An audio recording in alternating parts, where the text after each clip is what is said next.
All right, hey you guys, John Britt here. Hey, I am going to do a video today. It's going to be on slips. And I have a whole board here of all the stuff that I'm talking about. It's going to be a description, really a line blend of kaolin and nephsi. And so I'm going to show ways that you can use this idea to understand slips better. Okay? So I did this video many times. I'm trying to improve it. What I discovered was for beginners, I use a lot of terms that I assume you know, and when I have a glaze class, this will be like the third day, so we will have talked about many things. But that's not the case if you just turn the video on. So I have some little things I'm going to hold up and explain some definitions first. Just so you know, I have a whole series of glaze talks on this channel, which I call like free online glaze course. So you can watch some of those. That might help you get into the swing of this. Okay, so this is a combination of a video, which normally are edited. This is unedited. And it's a kind of a PowerPoint without being a PowerPoint, because I hate PowerPoints. But also it's like, I don't know if you remember Ross Perot, the giant sucking sound of Glazes going to Mexico. He held up charts. And so I'm going to hold these up and explain to you what terms I'm going to talk about today. One of the main terms I'm going to talk about today is greenware and bisqueware. So greenware includes everything that's unfired. So it's wet clay, leather hard, bone dry. And that has a very high shrinkage. It's like 12 to 15%, especially for throwing bodies. It's less for sculpture bodies. And then the other concept is going to be bisqueware, which is fired clay, and it has very low shrinkage. So these two concepts are going to be important. So anytime I say, greenware, I may specify leather hard or wet or bone dry, because there are different ways you can apply slip to your glaze. All right? The next concept will be high shrinkage here for kaolin. And anytime I'm talking about kaolin or clay, I could be talking about ball clay, fire clay, bentonite, stoneware clay, earthenware clay. Those all have high shrinkage, okay, but different shrinkage, so it is complicated. Then low shrinkage is going to be bisqueware or calcined kaolin, which another name which you can purchase calcined kaolin is called Glomax. So those all have low shrinkage. What they've done is fired the clay. And I've shown this down here. So here's a clay molecule. It's Al2O3 2SiO2, and then it has water, like 5 water associated with it. And what happens, that material has properties like is plasticity, which is shrinkage. But when you heat it up, you're going to drive that water off. And when that water goes off, you've created ceramic or bisqueware. And that material has no shrinkage. And so that's what we're talking about. When we have a high shrinkage material, kaolin, and we bisque fire it, it becomes ceramic. And that's 2 ways to make up a slip. Okay, or 2 materials that you could put in a slip. All right, so let me do one more, and that is about how clay bodies are represented. So here is a representation of clay body. You usually say clay, flux, and filler. Okay, but today we're going to mainly talk about clay and flux. And kind of leave out the filler. And then glazes, when I talk about glazes, the way we look at glazes is it's flux, refractory, and glass former.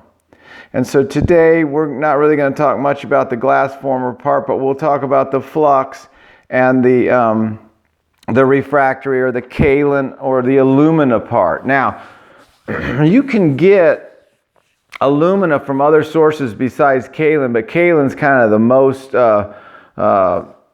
common source of alumina in glazes. Okay? I might have done that okay. Also, I forgot to mention one other thing is I'm going to be doing this alone, and so I may have to move my camera a little bit.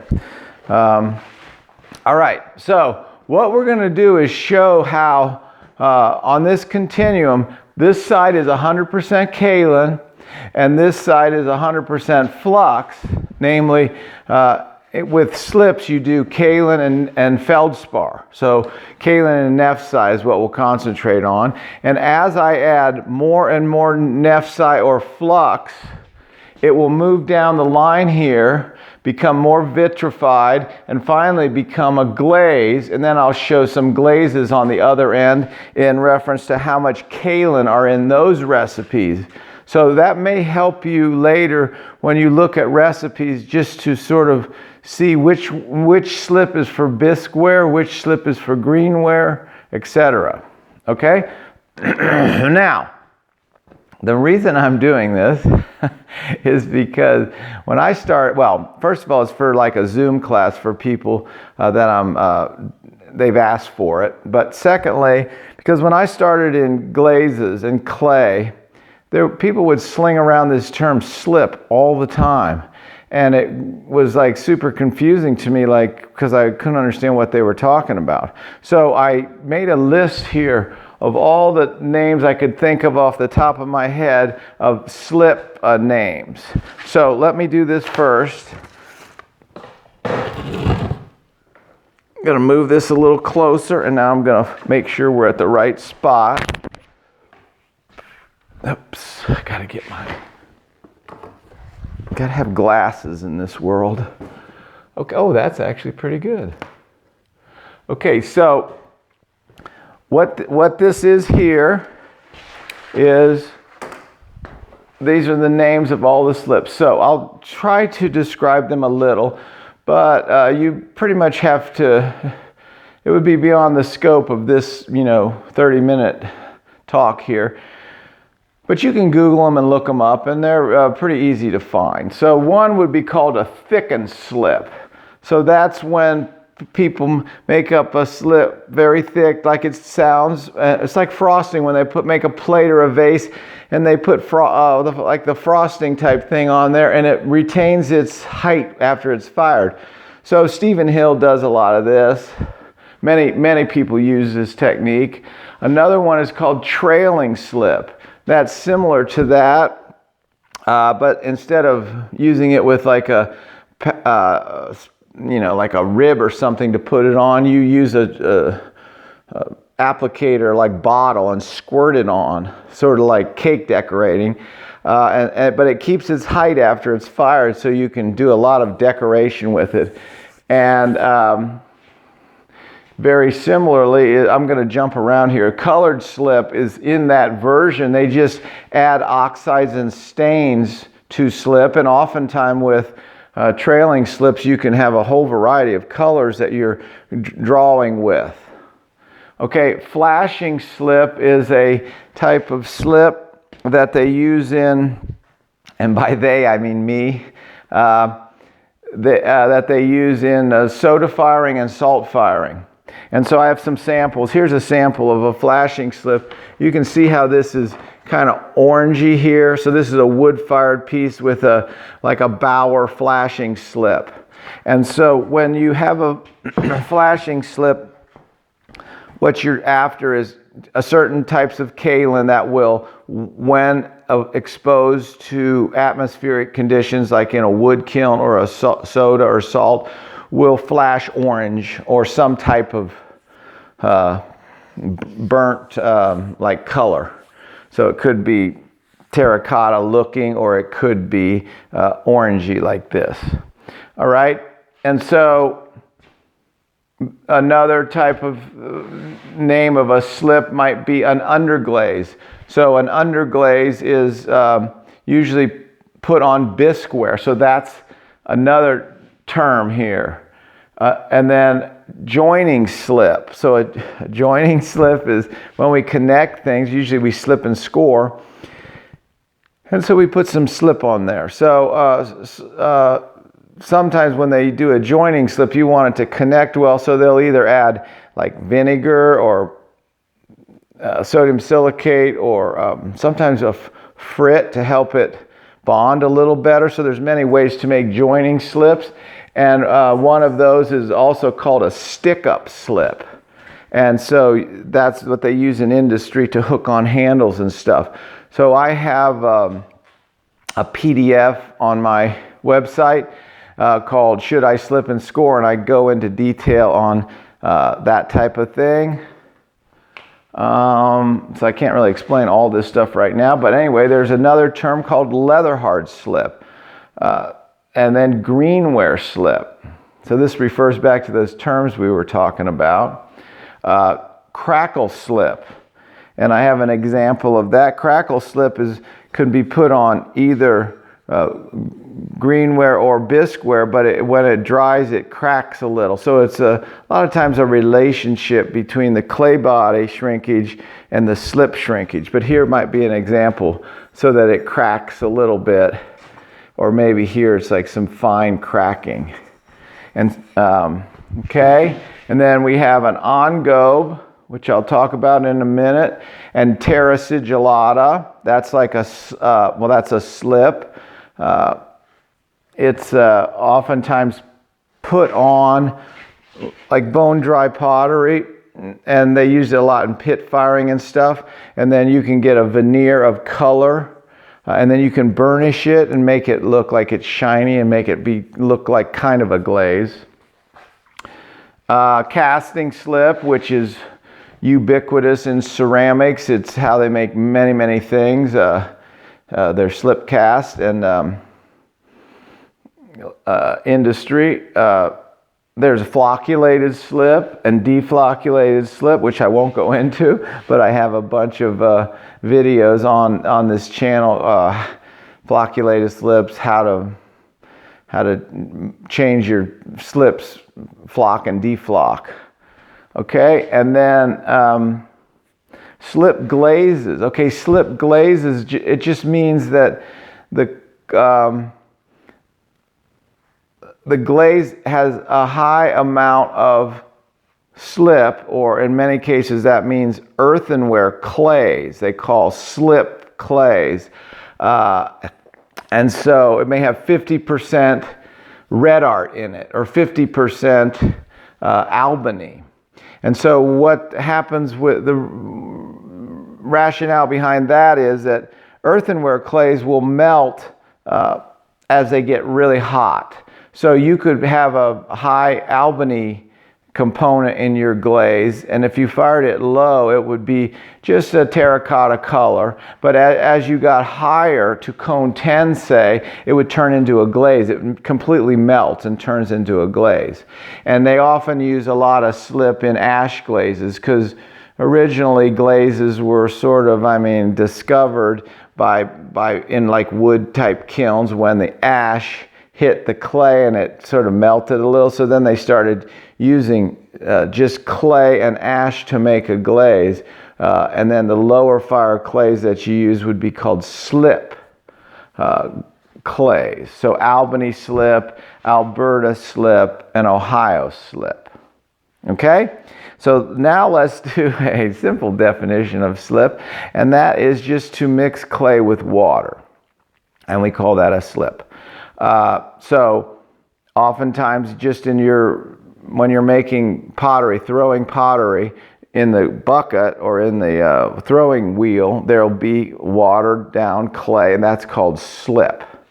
Okay, I guess we could now start going. Let's start going. Now this thing looks like super complicated, but it's really not. I just drew these up here so I could point out recipes as we were going and look at the clay component in these recipes.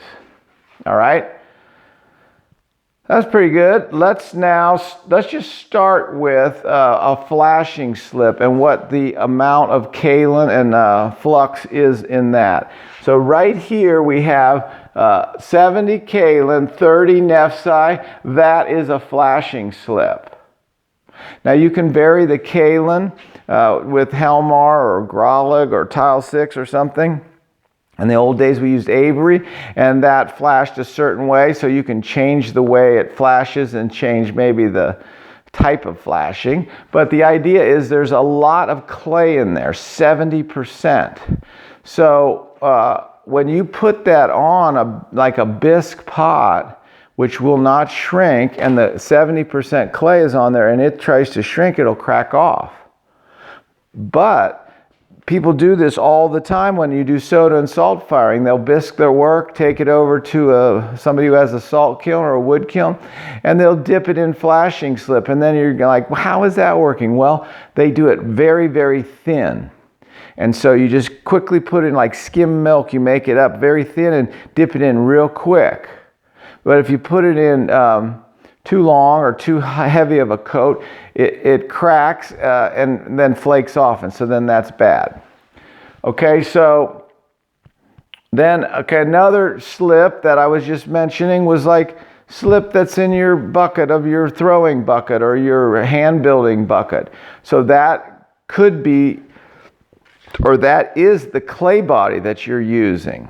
Now, all clay bodies have different formulas and different amounts of clay and flux. So this like if I had a Gralig porcelain slip, here would be the recipe, and so my amount of clay is 55, and then my amount of flux is 25. Okay, so just keep that in your mind. Now if I do stoneware that's in my bucket and I make a slip out of that, that's going to contain, like right here's about 90% clay in there. That's very high shrinkage when it's fired. And then there's only about 8 to 12% feldspar or flux. Okay? And then another type of slip, which is the most extreme over here, would be terra sigillata. So terra sigillata is basically made up like, here they have 3,000 grams of water, that's a recipe for it, and 1,500 grams of clay, so XX Sagar or Red Art will make, XX Sagar is a ball clay that will make it white, and Red Art would be a earthenware clay that would make it a terracotta looking terra sig. And then they put sodium silicate in it. So that thins everything out. So that deflocculates everything. All right. So traditionally, you would use terra sig on bone dry ware. So you would make something, let it get bone dry, paint on terra sig, or dip it real quick, and then wait a little while, and then you can burnish it and make it shiny. And then sometimes they'll put another layer on and another layer. Okay, but you can put terra sig directly on bisqueware. And so then you say, how is that possible? Well, if you do it very thin, same way with this flashing slip. And so, first of all, the sodium silicate will make it very thin just because it's deflocculating it. But you also dip it real quick. So I've glazed, this is a piece of porcelain that I made these ewers with, and then it's white, but I dip this after it's bisque fired real quick in a terra sig, and it'll make it look burnt like that. So there's a lot of possibilities if you can understand why things work. It's very helpful. Okay, so I did that. I'm going to come back to this Go Hondo and Crackle slip a bit later. All right, so now let's talk about, let me see if I can see this middle of this board before I continue. Okay, yeah, fantastic. All right, so right here let's just go to the center right now and say what we've got here is 50-50. So I have 50 kaolin and 50 nephsi. That's what we call an engobe, or a vitreous slip. So engobe is French for vitreous slip. And as far as this continuum goes, that's halfway in between a total clay slip and a glaze, a runny glaze. So 50-50. So it's on the way to becoming a glaze. And so it's on the way to becoming vitrified. So it's a vitrified slip. And what it'll be, instead of being like shiny, it'll be like a satiny surface. Instead of being, like a slip itself would be pretty matte. And then this is on the way to becoming a glaze. Okay? All right, so then we'll go to the back a little bit to the leather hard slip. And so that's like 60 kaolin, 40 nephsite or flux. And that's still a lot of clay, 60. But of course, it's less than, here where it's 80 and 90%. So you put it on leather hard clay, and it's, you can do a lot of decorating before you bisque fire it. That's the idea. Okay, so then we're going to move over to an underglaze would be here. So this is an underglaze, and that means it's going to go on bisqueware.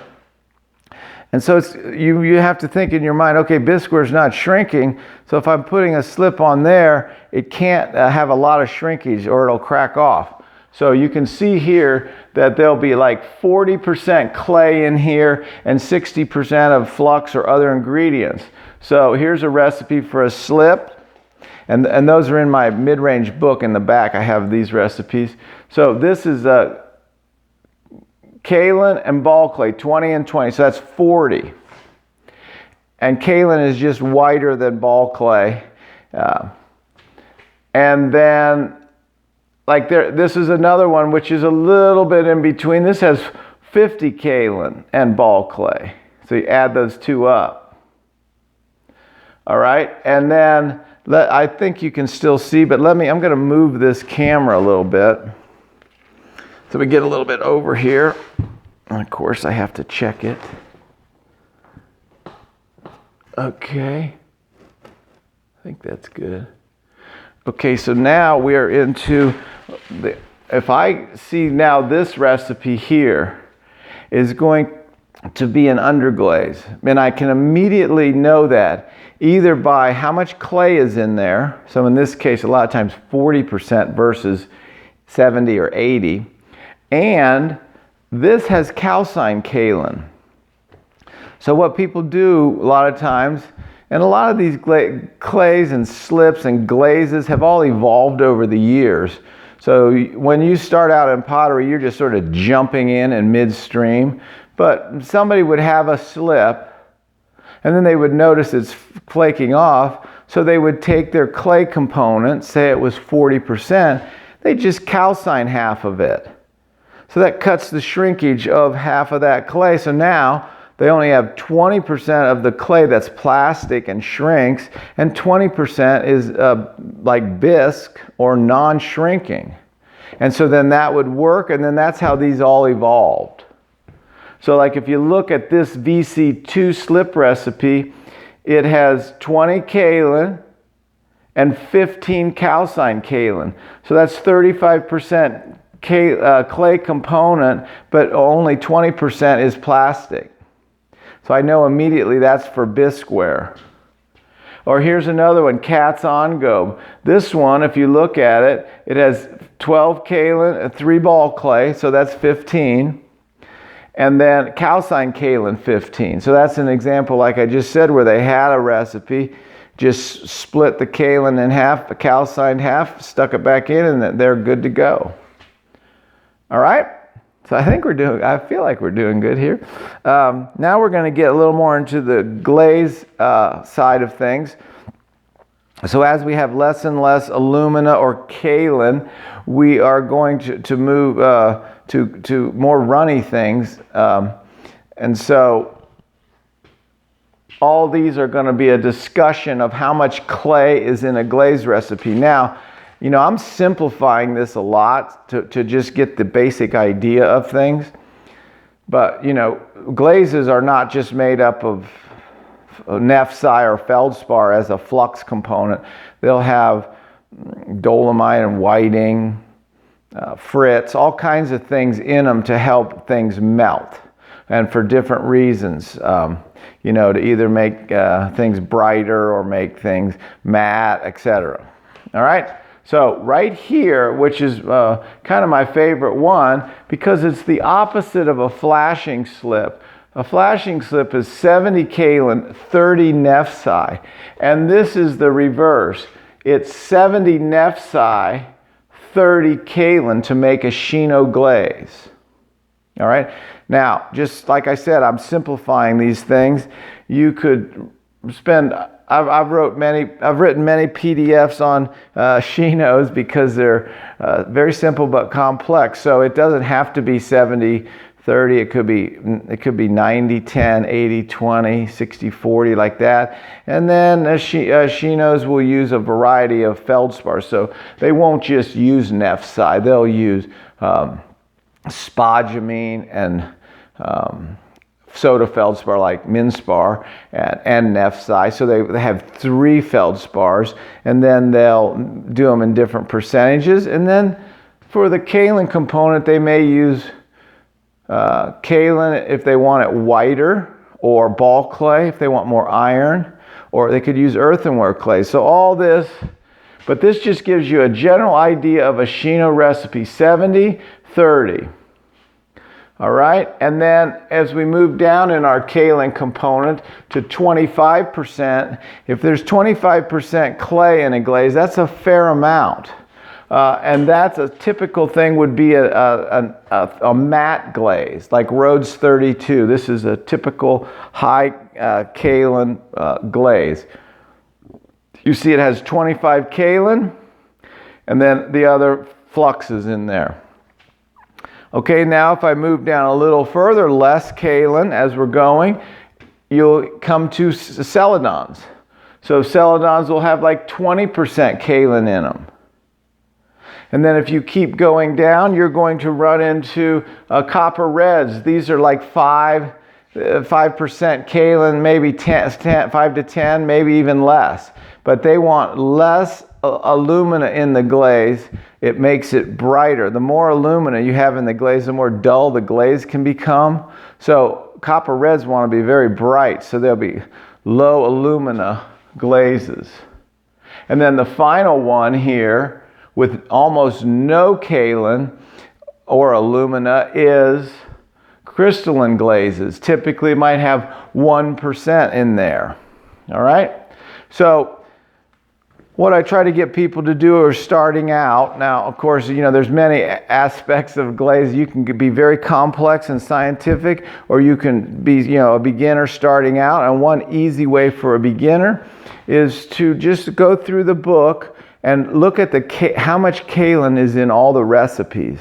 And that helps you get an understanding for glazes and glaze types. All right? I'm pretty sure we did everything. Now I want to tell you one more thing, and that is, let me make sure that we're seeing that. Okay. Yeah. So I'm going to do one more thing, and that is the sort of culmination of all this. And if I have a flashing slip here, that is 70 kaolin, 30 nephsi. So that's a lot of clay. Now, I can put that on usually greenware, some kind of leather hard or bone dry type material. It's very good. But I can also put it on bisque, very thin. Now, Go Hondo is a type of slip that's like this. This is a Go Hondo type of bowl. It's a spotty effect. I wrote a PDF on this. Okay, so that slip, you can see, is essentially can be this one recipe. Of course, there's many recipes, but this one recipe is identical to the flashing slip. And you can see the propensity for the orangey stuff, but just slightly different than this one. Okay, so that explains that. But now, Go Hondo slip is put on greenware. Oh, wait a minute. Yeah, it's put on greenware, on leather, usually leather hard. So that bowl has a lot of shrinkage. So if I put that on, sometimes it can flake off. But in order to make it not flake off, we add bentonite, which is a high shrinkage clay. So it will shrink along with the bowl that I've made and will be fine. Okay? So, and then here's a crackle slip. The reason I put this in here was to show you how they use a similar technique for the underglaze over here. The underglaze recipes use calcined kaolin. They'll do the same thing. So in this case, the clay component here is kaolin 15, ball clay 15, that's 30, and Glomax 20.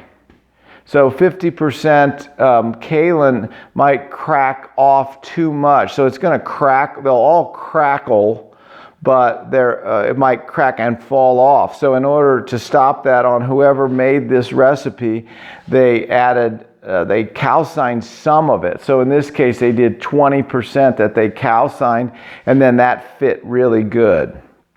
Okay? I think I might have done it.